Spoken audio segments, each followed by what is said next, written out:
I don't believe in astrology. I'm a Sagittarius and we're skeptical. Millionaires don't use astrology. Billionaires do. Astrology is assured of recognition from psychology without further restrictions because astrology represents the summation of all the psychological knowledge of antiquity, spent for eternity, infinity. But Aries can be impatient. I wouldn't call myself impatient. I just like to get things done really fast. Half an hour later, each of them had been a complicated circular a chart and was attempting to fill in the position of the planets of their a moment of birth. It was dull work requiring much consolation of timetables and calculation of angles. I've got two Neptunes here, said Harry, after a while frowning down at his piece of parchment. That can't be right, can it? Can it? Said Ron, imitating Professor Trelawney's mystical whisper.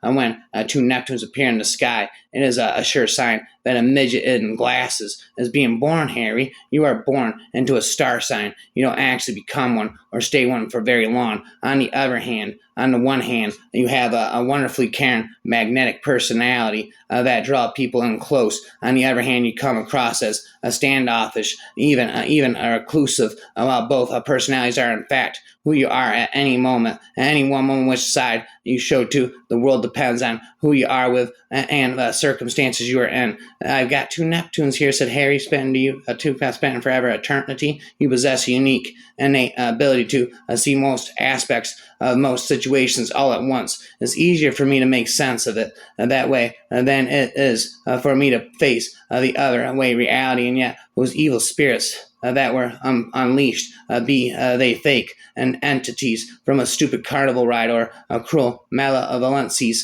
from dark spiritual chasms of our universe have stayed with me all these years. Chances are, while you can come across as introverted, the real reason for your apparent reserve is you're happy to be the life of your own party, be it in your head or in your own space, rather than follow the crowd. If Jupiter was in the ascendant when you were born, you are of a jovial disposition, and if you're not jovial but miserable and Saturnine, that's a disaster, because disaster is a disastro or misplaced planet. Disaster is Latin for ill-starred. The fault, as Shakespeare put it, is not in our stars, but the language is. The world you are forced to inhabit does not match up to the world. Astrology, past life, psychology, there can be different explanations of the same problem. They just help you see that you are inside a loop. Next step should be to distance yourself from what is inside the loop, body, mind, and realize your true self, which is already outside the loop. Lots of people like rainbows.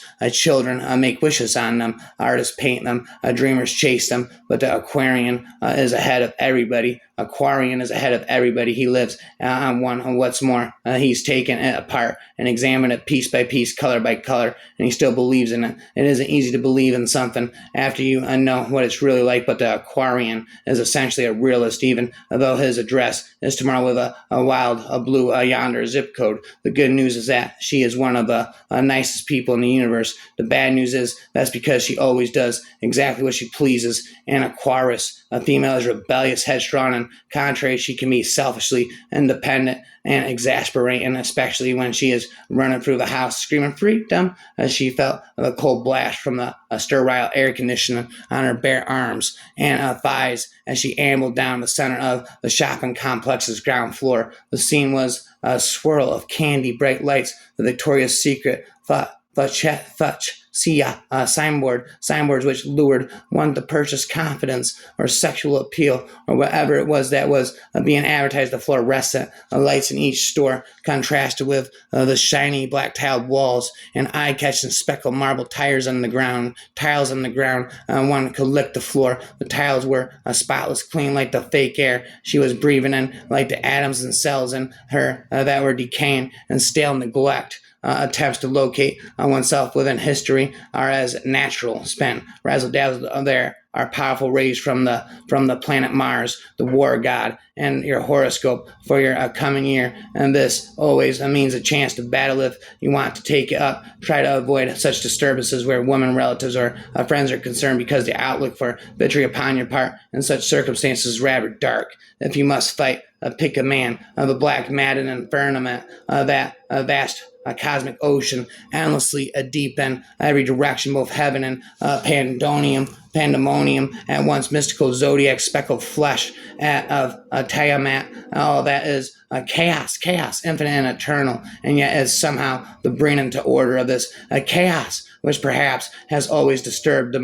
me most. The constellations in their way almost bring into sharper focus the immensity and insanity that all monsters or giants brought to life, and all their gigantic monstrosity. Orion and Hercules striding across the sky, limbs reaching for light years, only to be dwarfed by likes of Draco, Pegasus, or Ursa Major, then bigger still, Cetus, Eridanus, Upchi, and Hydra, spanning nearly the whole of a hemisphere, sunk below the equator, and that weird underworld of obscure severing formations. You try to take them in, the neck cranes, the eyes roll, and the mind boggles until this debilitating sense of inverted vertigo overcomes you. Listen, well, come visit you. Listen, we'll come visit you, okay?